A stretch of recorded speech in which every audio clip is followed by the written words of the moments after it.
हमारे पंचायत का जो लक्ष्य है, पंचायत के बहुत लक्ष्य जो हमारे पंचायत पश्चिमी गुंडी है। मेरा घर खुद पश्चिमी गुंडी में है, बट मेरे जितना खेत है सब मोहली में और मोहनपुर में, बसंतपुर में और मौजा में, पिपरा मौजा में। और हम लोग के जो पंचायत की बोहनगामा गाँव है वो पूर्व गुंडी में है, जो कि 70% आबादी पंचायत का पूर्व गुंडी में बसा हुआ है। वो आबादी का जो पैसा है, जो भी इनपुट है, जो भी गवर्नमेंट का है, वो सब पूर्व गुंडी में जा रहा है। हमारे पश्चिमी गुंडी का हक नहीं मिल पा रहा है। तो यही हम चाहेंगे कि हम सरकार से, क्या डीएम साहब से मिले थे पुराने वाले सर से, और बहुत जगह लेटर भी दिए हैं कि इसका सुधार किया जाए, क्योंकि पूर्वी गुंडी में बोहनगामा जो गाँव है पश्चिमी गुंडी में है ही नहीं। मतलब सरकार की गाइडलाइन के थ्रू देखने पर सरकार जो पूर्वी गुंडी में इलाका है पश्चिमी गुंडी और एक तरह से बढ़ारा, ये तो बाढ़ग्रस्त इलाका है। यहाँ हर 2 साल पे बाढ़ आना तय है। और हमारे पंचायत में एक बड़ी समस्या है, यहाँ 70 वर्ष 80 वर्ष के जो उम्र बुजुर्ग व्यक्ति हैं उनका बाढ़ राहत में नाम नहीं है, और वो फसल लगाते हैं, बाढ़ में नष्ट हो जाता है, लेकिन उनका परिवार में एक भी व्यक्ति का नाम नहीं। चलो और मैं हूं तिवारी। अभी इस वक्त हम पश्चिमी गुड़ी पंचायत यहाँ के फिर से पैक्स अध्यक्ष रूप में किसानों ने सत्यदेव सिंह को जिताया है। एक अटूट विश्वास रहता है इनके प्रति, और लगातार तीसरी बार यानी कि हैट्रिक लगा दिया इन्होंने, और किस विश्वास इनके प्रति दिखता है। हमारे साथ भी मौजूद हैं, उनके पुत्र हैं, और एक अच्छे प्रतिनिधि के रूप में अपने तमाम किसानों का, चूंकि कहीं ना कहीं पैक्स अध्यक्ष भले ही इनके पिताजी हैं, लेकिन किसानों की तमाम जवाबदेही और जिम्मेदारी अपने कंधों पर उठाकर हमेशा उनकी समस्याओं के लिए लड़ते रहते हैं। हमारे साथ इस वक्त मौजूद हैं निशान जी। सबसे पहले आपका स्वागत है, कैसे हैं आप? बहुत अच्छे हैं, और सबसे पहले तो हम आपको बहुत बहुत बधाई देना चाहते हैं कि आप हमारे घर पे आए। क्या कहेंगे, एक शानदार जीत, तीसरी बार आपके पिताजी को पैक्स अध्यक्ष यहाँ के किसानों ने बनाया, और आप लोगों ने तत्परता से तमाम किसानों के साथ रहे, क्या कहेंगे आप? यहाँ के सभी मतदाताओं और हमारे जनता और हमारे पंचायत के अगल बगल जितने भी किसान हैं और पंचायत के किसान हैं, सबको बहुत बहुत हार्दिक बधाई और बहुत बहुत उनको दिल से आभार। हम साल के 365 दिन उनके लिए 24 घंटे तत्पर रहते हैं। हमारा मेन मानसिकता रहता है कि हमारे किसान कभी भी मतलब सरकार का जो भी अनुदान हो, बीज अनुदान हो, इनपुट हो, धान खरीद हो, सरकारी दर पे खाद हो, कुछ भी हो, सरकार का जो भी आ रहा है चीज़, वो मुहैया कराना। अच्छा, एक माध्यम बना। खाद को लेकर बहुत सारे पंचायतों में पैक्स अध्यक्ष को समस्या बना रहता है, आपके यहाँ क्या समस्या है? मेरे यहाँ बहुत अच्छा है, खाद हमें टाइम पे सरकार देती रहती है, हम लोग भी लाते हैं। सरकार का यहाँ तक कि मेरे पास 1.5 लाख बकाया भी है, गवर्नमेंट का बकाया मेरे पास है, क्योंकि हमारे किसान को देते हैं अपना खाद उधार, जो भी है आता है टाइम पे देते हैं, और इसके लिए पब्लिक हमेशा खुश रहता है। और बकाया क्या है उससे मतलब नहीं, किसान खुश रहना चाहिए। किसान सरकार का ना बकाया है, किसान के लिए तो मेरे पास है, अपने पास अवेलेबल है। तो अपने घर से हम चाहते हैं कि किसान को दे देना। किसान अगर खुश रहेंगे तो भगवान खुश रहेंगे, और किसान ही आज के डेट में, भारत में किसान ही मेन है। बिल्कुल बिल्कुल, बिजनेस किसान ही खेती करते हैं तो पूरा हिंदुस्तान खाता है। किसान पे पूरा भारत में 70% आबादी बसा हुआ है। बिल्कुल। और हमारे बिहार में खास करके किसान के लिए बहुत बड़ा, अभी मोदी गवर्नमेंट MSP पे धान खरीद हो रही है 2300 रुपये। हम 2300 रुपये धान खरीदने के लिए हर इच्छुक हैं, हर किसान को घर घर जाकर प्रेरणा दे रहे हैं कि आप लोग बेचिए। हर साल मिलता है 20, 21, 22 हरदम गेहूँ भी खरीदे हैं, और धान दोनों खरीद होती है, और दोनों अच्छा उत्पादन के साथ खरीद होती है, बहुत ज़्यादा। मैं आपको बता दूं कि हिंदू जागरण मंच के एकदम कट्टर सिपाही हैं, और हमेशा एकजुट होकर तमाम समस्याओं का समाधान करते रहते हैं। चाहे कहीं भी किसानों की कोई समस्या हो, बस इनको जानकारी होनी चाहिए, खाद की कमी है या फिर किसको क्या चीज़ की परेशानी है, तत्परता से ये लोग लगे रहते हैं। इनके पिताजी भले ही पैक्स अध्यक्ष हैं, उनको थोड़ा सा भी कंधे पर थोड़ा सा भी भार, थोड़ी सी भी जिम्मेवारी ये लोग नहीं आने देते हैं। सब बहुत तत्परता से समाधान करते हैं। चूंकि युवा है, युवा नेता भी है, अगली बार यहाँ के किसानों का इच्छा है कि यही लोग नेता बने, तो कहीं ना कहीं एक जिम्मेवारी तो बन ही जाती है। तमाम किसान आपको देख रहे हैं इस वक्त आगे, चूंकि हैट्रिक आपका लग गया, और ये लोग वो किसान हैं जो आप लोगों पे विश्वास करके खड़े होके, लाइन में खड़े होके, और आपको जिताने का काम इन्होंने किया है।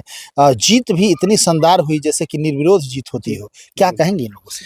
किसान के हमारे लिए भगवान है, भगवान जो आशीर्वाद हमेशा देते हैं, तो बस किसान हमारे लिए हमेशा भगवान रहेंगे, और उनके लिए भगवान के लिए हमेशा आप खड़ा रहिएगा तो भगवान आप पे कभी भी खुशी रहेंगे।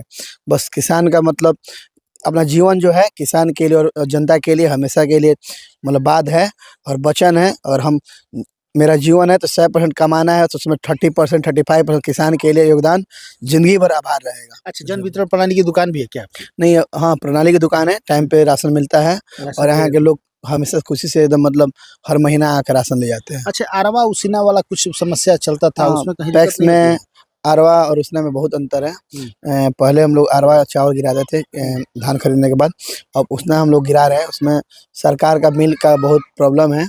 मिल अभी जिला में 7 था, इस बार 11 हो गया है। 4 मतलब मिल बढ़ा है, इसलिए कुछ जिला में इस बार अच्छा है। अभी डीएम साहब भी नए आए हैं, तो भी धान पे बहुत विशेष मतलब ध्यान दिए हुए हैं और बहुत अच्छे हैं। तो इसलिए मतलब जिला प्रशासन भी बहुत अच्छा है, मंडल पदाधिकारी भी नई आई हैं। सबके लिए धान मतलब अभी विषय बना हुआ है कि बिहार में धान बहुत एमएसपी पे खरीदने के लिए बहुत बड़ा मतलब ये मुद्दा है, क्योंकि हम लोग का मतलब बिहार एमएसपी में बहुत पीछे है। एमएसपी हमारे अपेक्षा पंजाब और हरियाणा के किसान बहुत अच्छे हैं, मतलब उनको पैसा मिलता है ज़्यादा। तो हम चाह रहे वो पैसा हमारे बिहार किसानों को मिले, कि हमारे किसान खुश रहेंगे तो हम भी खुश रहेंगे, हमारी जनता भी खुश रहेगी। निशांत जी, जानना चाहेंगे, चूंकि आप लोग विगत 10 वर्षों से किसानों के बीच रहे हैं, किसानों के हर दुख दर्द को आप लोग समझे हैं।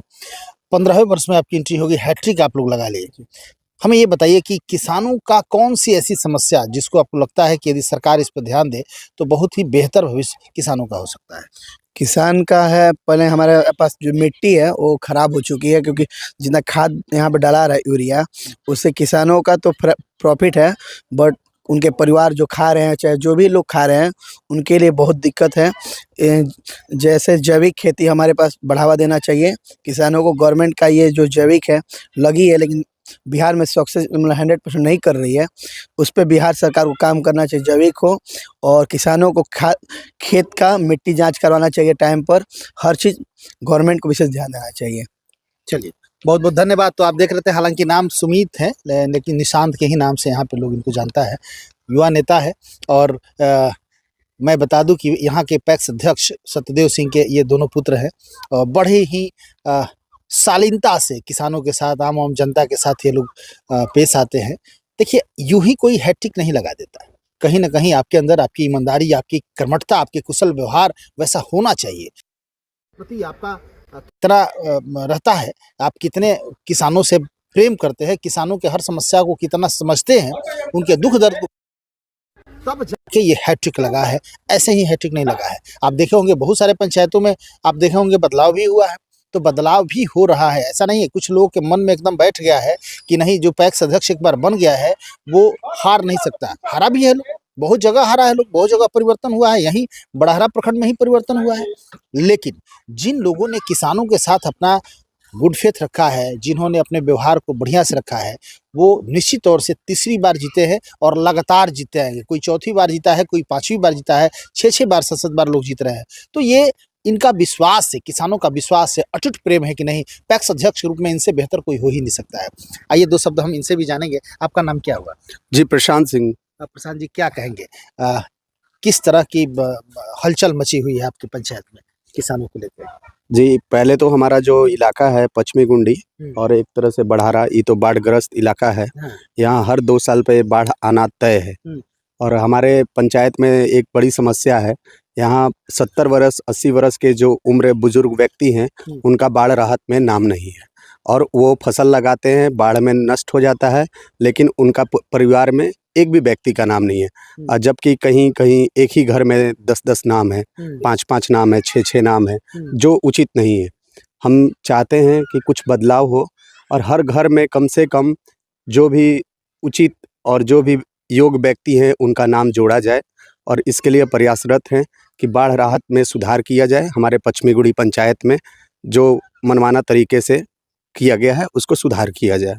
चलिए, बहुत बहुत धन्यवाद। और निश्चित तौर से सरकार को कुछ न कुछ मैसेज इन्होंने दिया कि इस पे जो भी अधिकारी है इस पे ध्यान दे, ताकि जो बाढ़ से लोग परेशान हैं, जिन लोगों को दिक्कत परेशानी हुई है, उन लोगों को, चूँकि कहीं ना कहीं देखिए, किसानों के नेता है तो किसानों के दुख दर्द ये लोग तो समझेगा ही, ये नहीं समझेंगे, ये नहीं आवाज़ उठाएंगे तो कौन उठाएगा? निशांत जी। हाँ, बहुत बड़ी एक बात हम भूल गए बोलना, कि हमारे पंचायत का जो लक्ष्य है, पंचायत के बहुत लक्ष्य जो हमारे पंचायत पश्चिमी गुंडी है, मेरा घर खुद पश्चिमी गुंडी में है, बट मेरे जितना खेत है सब मोहली में और मोहनपुर में, बसंतपुर में और मौजा में, पिपरा मौजा में, और हम लोग के जो पंचायत के बोहनगामा गाँव है वो पूर्व गुंडी में है, जो कि 70% आबादी पंचायत का पूर्व गुंडी में बसा हुआ है। वो आबादी का जो पैसा है, जो भी इनपुट है, जो भी गवर्नमेंट का है, वो सब पूर्व गुंडी में जा रहा है। हमारे पश्चिमी गुंडी का हक नहीं मिल पा रहा है। तो यही हम चाहेंगे कि हम सरकार से, क्या डीएम साहब से मिले थे पुराने वाले सर से, और बहुत जगह लेटर भी दिए हैं कि इसका सुधार किया जाए, क्योंकि पूर्वी गुंडी में भवनगामा जो गाँव है पश्चिमी गुंडी में है ही नहीं। मतलब सरकार की गाइडलाइन के थ्रू देखने पर सरकार जो पूर्वी गुंडी में वो पश्चिमी गुंडी में किया है भवनगामा को, तो उसका जो आच्छादन है, जो भी उसका खेत है, वो पश्चिमी गुंडी में जोड़ा जाए और उसका हक उसको दिलाया जाए। वो नहीं हक मिलने से पश्चिमी गुंडी का जो पैसा है गवर्नमेंट के घर से बहुत कम आती है, उसमें पश्चिमी गुंडी को देना और पश्चिमी गुंडी की जनता को मिलना बहुत कम है। पूर्वी गुंडी को बहुत अच्छा है, बट हम चाहेंगे कम से कम ये सुधार हो हमारे पश्चिमी गुंडी के लोगों के लिए और सबका अच्छा हो। बिल्कुल जी, जय हिंद। जिलाधिकारी महोदय को इस पे निश्चित तौर से एक्शन लेना चाहिए, देखना चाहिए कहाँ क्या समस्या हो रही है, चूँकि कहीं न कहीं इधर से उधर हो जाने के चलते बहुत नुकसान भी किसानों को हो रहा है। तो लगातार खबरों के साथ बने रहिए, फिर कुछ पश्चिमी गुंडी पंचायत का अपडेट होता है, यहाँ से पैक्स रिलेटेड अपडेट होता है, कैसे सत्यदेव सिंह जी किस तरह अगले ये 5 वर्ष किसानों के साथ व्यतीत करते हैं, निशांत जी का किस तरह का रोल रहता है, ये तमाम चीज़ें आप तक पहुँचाने की कोशिश करेंगे। बने रहिए हमारे चैनल पर। Thank you.